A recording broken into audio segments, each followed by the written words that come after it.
Hello বন্ধুরা, আসসালামু আলাইকুম। কেমন আছেন আপনারা সবাই?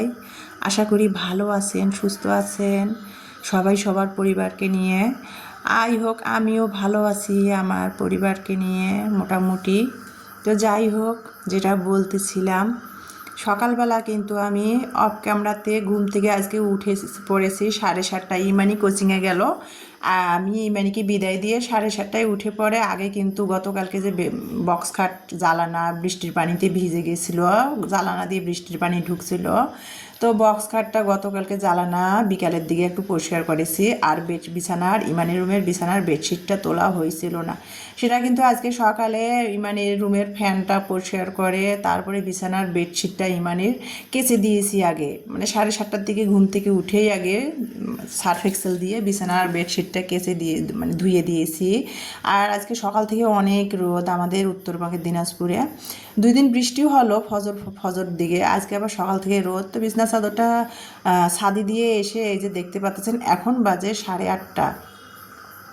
তো এই যে রান্নাঘরে চলে আসলাম। আটা শেষ হয়ে গেছে, আটা আনা হয় নাই। আর ইদানিং না কেন জানি আমার বাজারে যেতে ইচ্ছা করে না,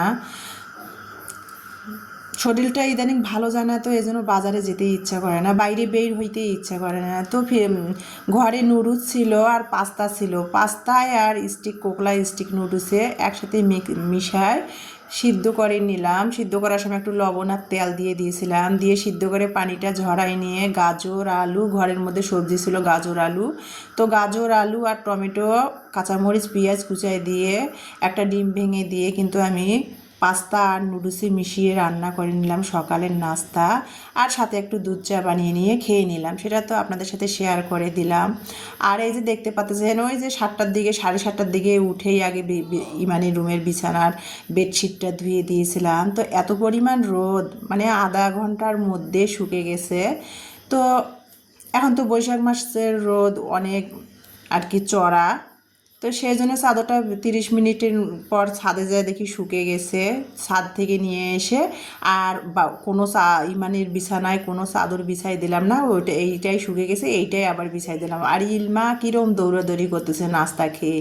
পড়তে বলছি ক্যামেরার সামনে বিছানার ইমানের বেডরুমের বিছানার চাদরটা পেরে দিলাম। আর ফার্নিচারগুলো মুছলাম, এই সামনেরটা। গতকালকে তো পিছনের অংশটা মুছছিলাম, আজকে সামনের অংশটা মুছে নিলাম, ফ্যান মুছে নিলাম অফ ক্যামেরাতে। আর আঙ্গুল দিয়ে দেখতেছিলাম এত পরিমাণ ময়লা হয় এই যে ফুলগুলার ভিতরে ভিতরে, বক্স কাটের এই যে ফুলগুলা দেওয়া আছে না, এগুলোর ভিতরে ভিতরে অনেক ময়লা জমে, সেগুলো পরিষ্কার করলাম তো দেখতেছিলাম। আর বেডশিটটা ইমানির খাটে আর কি বিছাই দিলাম, দিয়ে তারপরে ইলমাকে ও নাস্তা খেয়ে নিল নুডলস। ওকে বললাম যে পড়তে বসো, 9:30 বেজে গেছে, পড়তে বসো। পড়া বাদ দিয়ে ক্যামেরার সামনে আর কি একটুখানি ওর ছায়া পড়ছে আর দৌড়াচ্ছিল সামনের দিকে। তো যাই হোক, এই যে ইমানির বেডরুমের খাটটা পরিষ্কার করে নিলাম, বক্স খাটটা।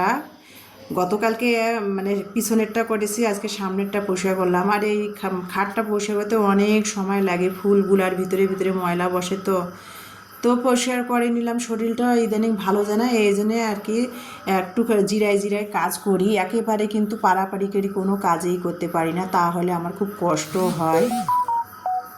তো যাই হোক, আগে থেকে কিন্তু আমি খুব স্পিডে কাজ করতে পারি না, এটা আমার মনে হয় দুর্বলতা। মানে কাজ করব, গুছিয়ে করব, পরিষ্কার করে করব, কিন্তু আমি দ্রুত কাজ করতে পারি না, আমার কষ্ট হয় আগে থেকেই, সেই ছোটোবেলা থেকে। তো যাই হোক, আর এখন তো আমার মেরুদণ্ডের সমস্যা, আরও দ্রুত কাজ করতে পারি না। তো একটুখানি জিরাই নিয়ে নিয়ে আর রেস্ট নিয়ে নিয়ে কাজগুলো করতেছিলাম, জুলুম নাই অত।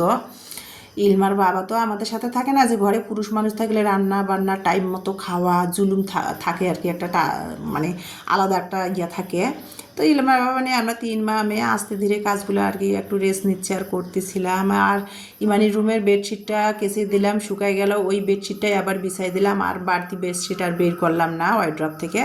আর এই যে ফুলদানিটা দেখতে পাচ্তেছেন বন্ধুরা, এটা কিন্তু আমি হাতে বানিয়েছিলাম করোনার আগে, 18 সালে এই ফুলদানিটা আমি বানিয়েছিলাম। আরও অনেক কিছু আমি শোপিস বানাইছি, এইটা কিন্তু আমি কাগজ দিয়ে বানিয়েছিলাম শোপিসটা। তো আপনারা প্লিজ কমেন্ট করে বলবেন তো আমার এই ফুলদানিটা কেমন হয়েছে। আর এই ফুলদানির কাজগুলো কিন্তু আমার গ্রামের বাড়িতে আমি অনেক অনেক জনকে শিখাইছি গ্রামে। আমার কাছ থেকে এই কাজগুলো শিখে শিখে অনেকে গ্রামের মধ্যে এই ফুলদানি বানাতে পারে এখন। তো আমি ভাড়া বাসা তো একটা ফুলদানি নিয়ে আসছি, বাকিগুলো কিন্তু আমার গ্রামের বাড়িতেই রয়েছে। এতগুলা ভাড়া বাসায় আনলে তো বসাবো কোথায়, রাখবো কোথায়। তো যাই হোক, এই ফুলদানিটা আমি হাতে বানিয়েছি। আপনারা কেমন হয়েছে কমেন্টে জানাবেন। তো কালারও আমি নিজেই করেছি। তো এই যে দেখতে পাচ্তেছেন, ইলমা পড়তে বসছে এখন। রাগারাগি করলাম, ইলমা পড়তে বসছে। আর ইমানি রুমের জ্বালানায় এত রোদ, ইলমার না গেঞ্জি প্যান্টগুলো নেড়ে দিয়েছি, জ্বালানায় ছাদের কাজ করতেছে। ইলমাকে পড়াতে বসাইছি, ওকে বলছে আসো একটু ক্যামেরাটা ধরো, ভিডিও করে দাও। ও দুষ্টামি করতেছিল আমার সাথে। তো যাই হোক, এই যে দেখতে পাচ্তেছেন, আমি এখন বাড়িওয়ালা ভাইতে ছাদে গেছিলাম বিছানার চাদর নাড়তে। তো খালাকে বললাম, খালা বাজারে যেতে ইচ্ছা করতেছে না, আমাকে কয়টা লাউয়ের ডগা দেন তো, কচি কচি ডগা। তা মানে রান্নাঘরের জানলা দিয়ে দেখা যায় তো লাউ শাকের জাংলাটা। তো অনেকগুলা কুশি গজাইছে লাউ শাকের। তো বললাম যে কয়টা লাউয়ের ডগা দেন তো, শুটকি দিয়ে রান্না করব, বাজার যেতে ইচ্ছা করতেছে না। তাছাড়া ফ্রিজে কাঁচা শাক সবজি শেষ হয়ে গেছে। তো খালা কি বললো, মাছ মাংস আছে, শাক সবজি শেষ হয়ে গেছে। খালা বললো যে আমি যেতে পারবো না, তোমার যা লাগে তুমি জাংলা থেকে যতখানি পারো তুলে নিয়ে আসো। আর 2-1 দিন পর নাকি বাড়িওয়ালা ভাইরা লাউয়ের গাছটা কেটে দিবে। দেখেন কত সুন্দর লাউ শাকগুলা হয়েছে, ছোটো ছোটো কুশি গজিয়েছে। আমি তো লাউ শাক জাংলাটা থেকে গাছ কেটে দিবে কেন, শাকগুলো তো ভাইয়েরা খেতে পারে। ভাইয়েরা নাকি লাউ শাকের গাছটা কেটে দিবে। তো আমি জাংলা থেকে কয়েকটা লাউ শাকের ডগা নিয়ে আসলাম, শুটকি দিয়ে রান্না করবো। তো লাউ শাকের ডগাগুলো আমি বেছে নিলাম, মানে লাউ শাকের না, মাথাগুলা খালি কচি ডগাগুলো ভেঙে ভেঙে নিয়ে আসছি। আর অনেকগুলো কুশি গজিয়েছে। তারপরে শাকগুলো আমি কেটে বেছে নিলাম। এখন আমি দেখতে পাচ্তেছেন শুটকি দিয়ে লাউ শাক রান্না করব, মলা মাছের শুটকি দিয়ে। তো মলা মাছের শুটকি আমি ভেজে নিলাম। আর রান্না করার সময় না শুটকি ভাজাভাজি অনেক ঝামেলা হয়, ভাবলাম যে যতটুকু শুটকি আছে সব কয়টাই ভেজে বইমে রেখে দিব।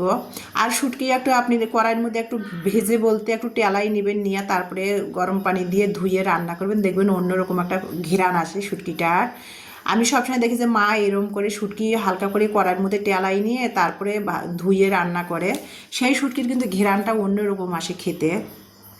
তো যাই হোক, এই যে শুটকিটা আমি ভেজে ঠান্ডা করে বইমের মধ্যে রেখে দিচ্ছি। আর অল্প একটু নিলাম, এখন আমি লাউ শাক দিয়ে রান্না করব। তো এই যে লাউ শাক দিয়ে শুটকি দিয়ে আলু দিয়ে রান্না করব, সেগুলো সব ধুয়ে রেডি করে নিলাম। লাউ শাকের মানে ডাটাগুলো আলাদা নিয়েছি আলু সহ, এগুলো শুটকি কষিয়ে আগে এগুলো কষিয়ে তারপরে লাউ শাকটা দেবো, এই জন্য আলাদা আলাদা করে সব নিলাম। চুলা জ্বালিয়ে দিলাম, দিয়ে তারপরে কড়াইয়ের মধ্যে পেঁয়াজ দিলাম। এখন আমি রান্না করতে আসছি, দেখেন সরিষার তেল ঢালা নেই। তো তেলের বড় বোতল থেকে আর কি, যে বোতলে তেল ইউজ করি সেই বোতলে ঢেলে নিচ্ছি। রান্নার সময় যত ঝামেলা হয়, তো যাই হোক তেল ঢেলে নিয়ে কড়াইয়ের মধ্যে পেঁয়াজের উপর তেল দিয়ে পেঁয়াজটা ভেজে নিচ্ছি, মশলাগুলো ভেজে নিয়ে এখন শুটকি ভেজে নিব।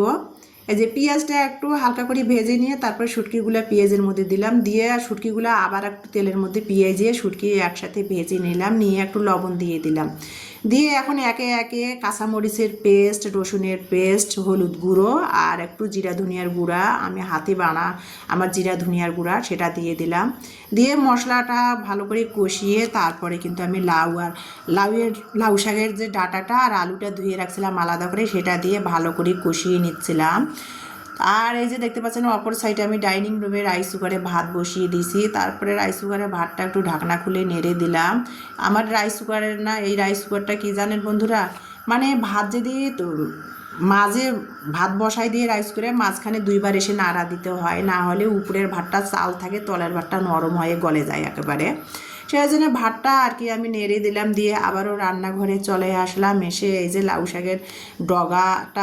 শাকের ডাঁটায় আর আলু আর শুটকি একসাথে কষিয়ে নিলাম, নিয়ে তারপরে কিন্তু ওই যে ধুয়ে রাখা পানি ঝরে রাখা লাউ শাকটা দিয়ে দিলাম, দিয়ে ঢাকনা দিয়ে কিছুক্ষণ আর কি ঢাকনা দিয়ে রাখছিলাম। অনেকগুলো ছিল, তো এখন ঢাকনাটা খুলে দেখতেছি শাকগুলো কমে গেল। এখন একটু ভালো করে নেড়ে চেড়ে সবগুলা নাড়তেছি, যে মশলাগুলো যেন ভিতরে ভিতরে ঢুকে যায় শাকের ভিতরেও।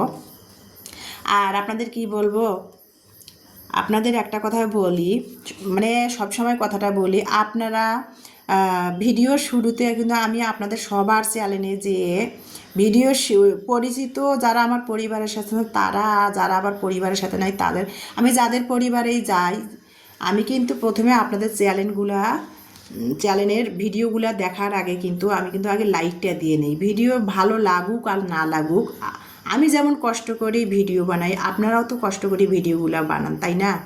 সেই জন্য আমি কি করি যে আমি যেহেতু কষ্ট করি, আমি সেই জন্য অন্যের কষ্টটাও বুঝি।